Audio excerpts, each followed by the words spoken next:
G'day and welcome to the GameFace Footy Show, Southern Football Netball League Division 1 edition. Great to be back in the chair and joined on the couch by these two legends themselves, Will and Lockers. How you going, boys? Yeah, very good to be here, Robbo. Yeah, good, Robbo. Really good, mate. Big week for you, Lockers. You've been named in a team, mate. You've been named in a bit of a... yeah, I think this little role there I played on Saturday night was good fun, though. So, yeah, I think we'll talk about that later. But yeah. We will. Exciting. Did you get drunk? That's what I want to know. You look pretty good. No, I've got to keep it pretty clean at the minute. I've got a little Ironman triathlon coming up in a few weeks, so trying to keep fit for that, to be honest. How's the training going? It's okay. Bit hard when you get old, but yeah, getting there. Good on you, mate. Now, footy starts this week. We've had the AFL going for a couple of weeks. Don't want to talk about that. The Melbourne Football Club not doing me very proud at the moment, but I'm sure I'm going to just pour all my attention back into local football because it's back, boys. You excited? It's where all the action is, mate. It Very is. excited. Southern kicks off this weekend, all four divisions. Can't wait to get stuck in. Yeah, absolutely. Yeah, unreal. Absolutely. Get on the GameFace app for all your live scores, news, and catch the live stream matches. It's a fantastic app. You guys are doing some wonderful work there, Will, with that. Will and John Donahue to head up the match day coverage. Match of the day. This week it's going to be, Will, tell us all about it. Yeah, Morty Alec and East Melbourne, they should be two sides. They'll go very close in Division 1 this year, I would have thought, Lockers, and what a great way to kick off the 2019 Division 1 season. Blockbusters are plenty, actually, in round one, but...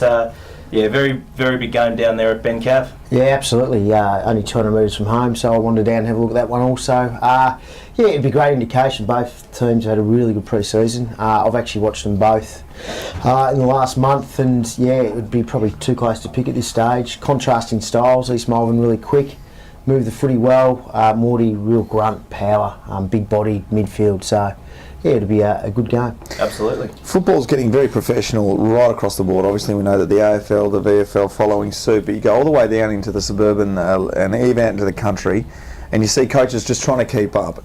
So getting information is where it's at, isn't it? You know, you don't have scouts, obviously, as much as you'd like down a suburban level, but there's certainly something you can do. If you want to catch up with all the action and all the movements and all the info, get the GameFace app, because we've got so much info on there. These guys are going to be covering things, they're going to be doing lots of footy shows.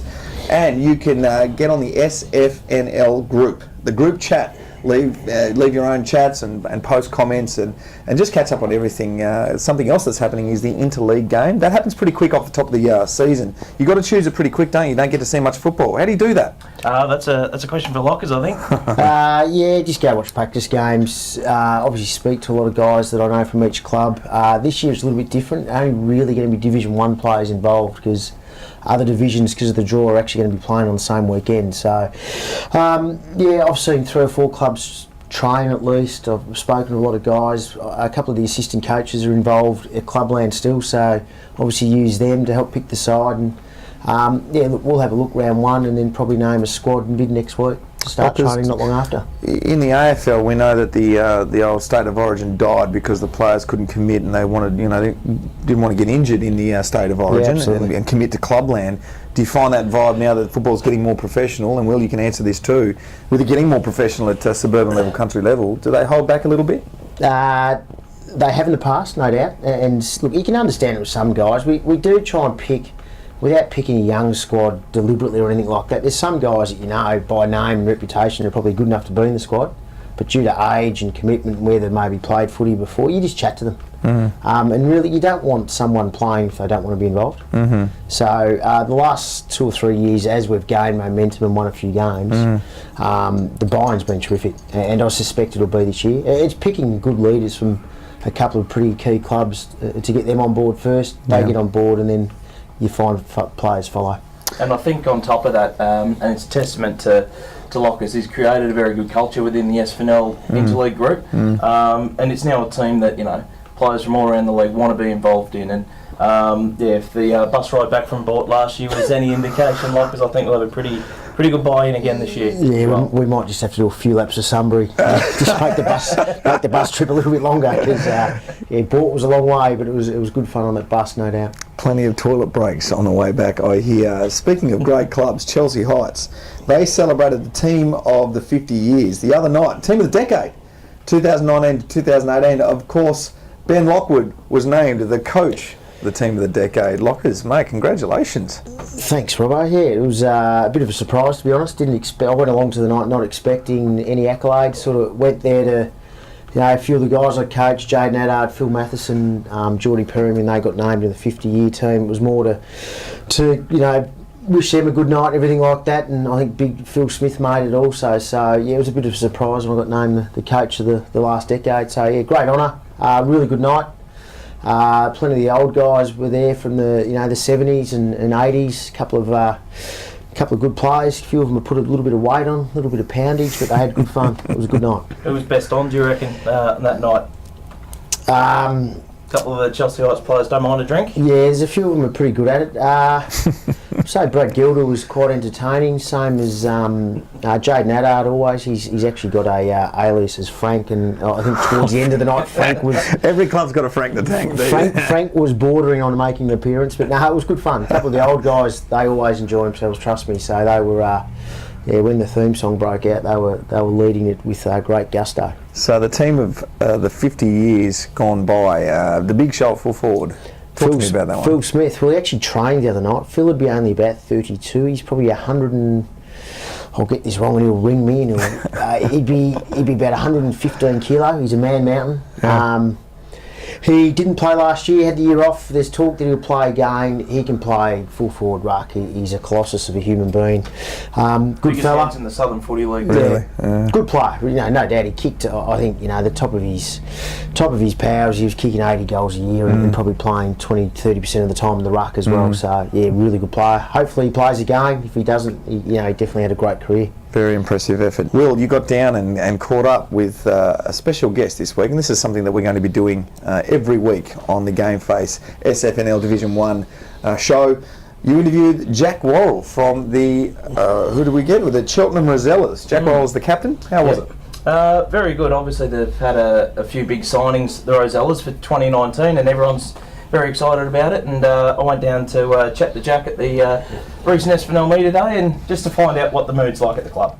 So one of the sides tipped to make a big improvement in 2019 in Division 1 is of course Cheltenham, and I'm lucky enough to be joined by the captain, Jack Worrell. Jack, thanks for joining me, mate. No worries, thanks for having me. A few big recruits in the pre-season. Tell us about how they're tracking. Yeah, we've done really well. Obviously, the three big ones: Mike Cook, Dill Whitecard, and Jack Davis. And obviously, their background speaks for itself. They've been in the AFL system, VFL system, so their experience this year is going to be huge for us. I'm going to put you on the spot here. Being close but no cigar to making finals a couple of years now. Yep. Is this your breakthrough and go deep into September?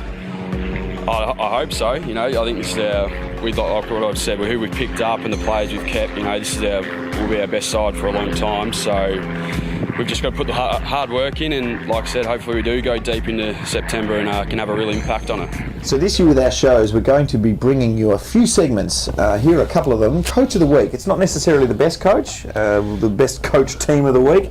We're just going to be bringing you a coach so we can highlight what they're doing out there at Clubland. You excited about this one, Will? Absolutely. There's so many great personalities at Clubland, both as players and coaches, and we look to really highlight a few of those and bring them to the masses through the GameFace app and of course the Footy show.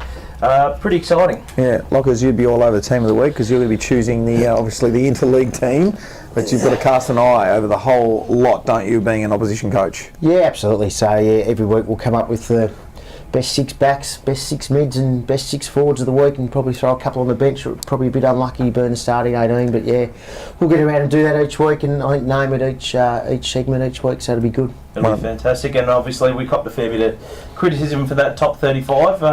You did, Will. You had your name to it. I think. So you copped the criticism. We had nothing to do with it. It was all nothing to do with us. So this bloke's throwing me under the bus. Not me. Are we prepared for the criticism that will inevitably follow this team of the week? Well, let's be honest, even if Chris Horton-Milne doesn't play round one, he'll probably find himself in the team round one after his absence from the top 35. I don't make the same mistake twice. No, there you go. Well, We'll also be doing the Rising Star, which is always a fantastic one because we love to see young talent come through and to see how high they go. If they come out of the SFNL Division 1, that'd be absolutely fantastic. The one I'm really looking forward to, and more specifically the one that Will's looking forward to, is the Burger Comp. Now, every football club has a great cafeteria. I know this because the oil that's been in that vat there, the chips have been cooked in it for the last 50 years, always brings out the best taste. But a good club has a good burger, doesn't it? Yeah, correct. And there's a few clubs out there that do a great burger. We'll be out at various clubs every single week and sampling some of their finest produce from their canteen. Yeah, looking forward to ranking them. I'm sure some clubs will be wearing the best burger mantle with as a badge of honour. So to all the SFNL clubs out there, make sure that you bring your own game and burger steaks. If you see this guy coming, he's excited. Look out, because you better be prepared to make the best burger of all time. Or two. Or three.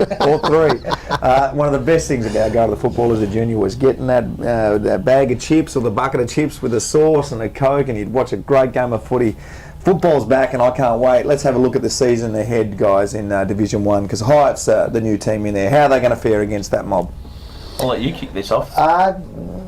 It'll be interesting. They've recruited a couple of good players from the higher divisions. A guy called Macklin Rains crossed over from Frankston YCW, which we know is they're a powerhouse in the Mornington Peninsula. He's about 6'8", big red-headed fella, so I expect him on that small ground to have impact. And they've still got some really class players in Tom Brown, Sam Jackson, who are both pretty young, good running midfielders. So they'll have impact. Where they finish, I probably haven't got them in the top 5, to be honest, personally, but I think they've got enough talent to stay up and maybe consolidate. We went through our top 5 last week, Lockers, and I'll tell you what, 2019 is probably the hardest year I've had to put a top 5 together. There's probably 6 or 7 sides, I reckon, that could really make that top 5, and it's going to be a very, very interesting year, that's for sure. Genuinely, you've got to be looking for teams that have an impressive running unit. Hyde had that on Grand Final Day, Division 2 last year against us, Doveton. They ran, they tackled. They've got a pretty, up-to-date modern game plan, and that'll serve them well. You've got to look at teams that have got those guys in the engine room. Are they willing to really work hard, have a big pre-season, come through and run? Gone are the days where you can have big guys, big, tall, strong guys that can provide the biff. So I think Hyde will do all right. You guys know what's going on with the rest of the competition. Who'll be the big improvers, the big sliders? Can you give us any names? Cheltenham, I think this could finally be the year they break into the top 5. And as we heard from Jackie Worrell just before, they're obviously pretty excited about it all. I think Port Colts, they finished second last year. They had a pretty ordinary season, but they got an impressive list of recruits. I think it might take them 1 or 2 weeks to probably gel as a unit, but expecting to, if they can keep their list on the park, fly home with a wet sail. So they'll be pretty good.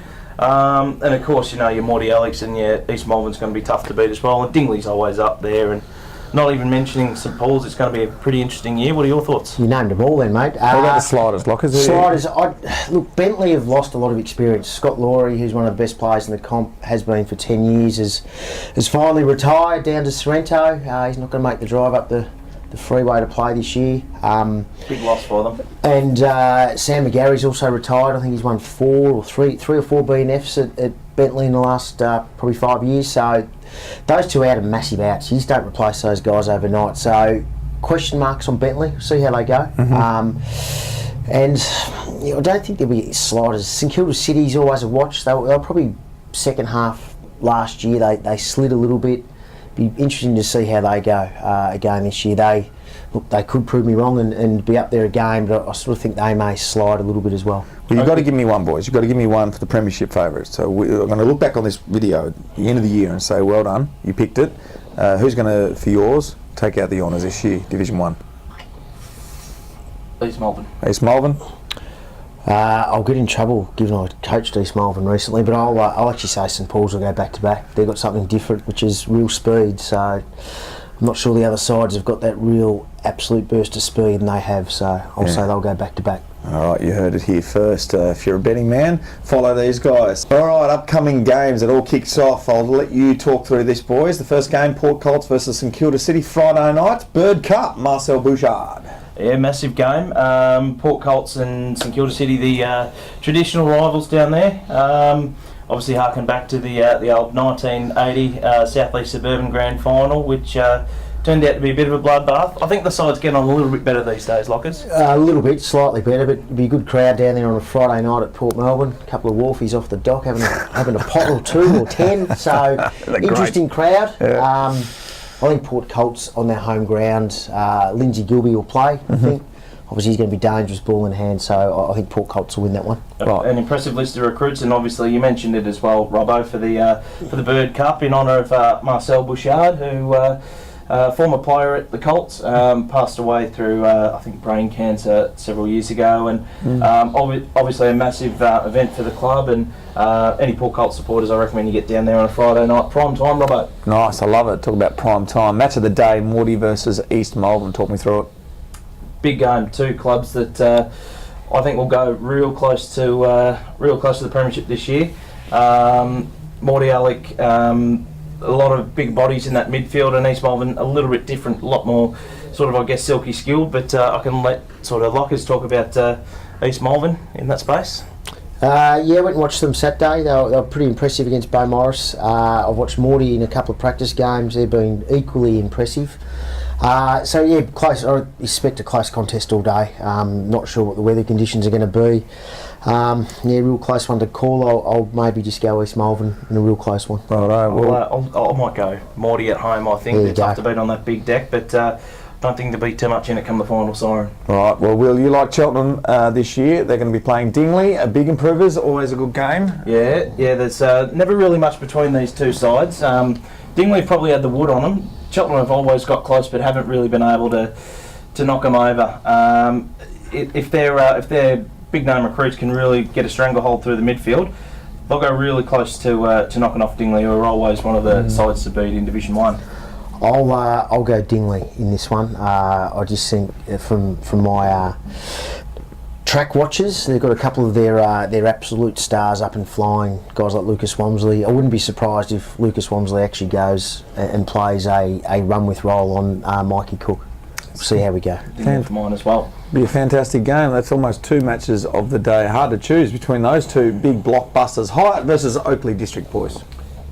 Interesting. Hyatt obviously coming up a bit of an unknown quantity, and Oakley District have a new coach in charge, Dominic Carosella. Be interesting to see how they go. Hyatt probably for mine, but difficult to pick this one, Lockers. I would Hyatt will unfurl the flag, and I think they'll win quite comfortably. Actually, with my sliders, I think Oakley are going to be in for a long, tough year. Right, St Paul. The last one here, St Paul's versus Bentley, Saturday night. Yep. Who do you reckon, boys? I mean, I have no idea. Absolutely no idea. So I go to you. So they're unfurling the flag as well. The doggies, big night, Saturday night, also prime time. So they've got some brand new lights down there at McKinnon. So be a big night for the club. As you mentioned, Bentley have lost a fair bit of experience, and St Paul's they had an outstanding year last year, and if they can get some ball on the outside, they've got a lot of players that can run and spread pretty well. So I think St Paul's probably comfortably, but Bentley will. No doubt they'll try pretty hard. I mean, being the local derby, they always rise to the occasion. But St Paul's for mine. Yeah, I think St Paul's comfortably in that one. I don't know how you did it, Will, to choose match of the round, because there is going to be some blockbuster games there. If you're not doing anything on Saturday, Friday, Saturday night, why don't you go and watch some local football? There's going to be some massive hitouts. You know what I really miss in the AFL, Robbo? The old rivalry round. Yeah. I mean, I can understand why they got rid of it. There's different rivalries every week. But if you look at those blockbusters that we have, Division 1, Round 1, the local derbies everywhere. Yeah. It's a fantastic weekend of footy, and for any footy followers, make sure you get down and have a look at some of these games. They'll be absolute beauties, Lockers. They will be. It'll be a good week. Yeah, absolutely. The AFL, obviously, right up the top there. We were talking off camera about this. Sometimes it's a little bit confusing. There's new rules, 666. You don't know what's going on half the time, but you know what's going on with your local football team, and at the Southern Football Netball League Division 1 level, you always know what you're going to get. You're going to get great football. So get out and watch it. That's been the GameFace Footy Show for the SFNL Division 1. See you soon.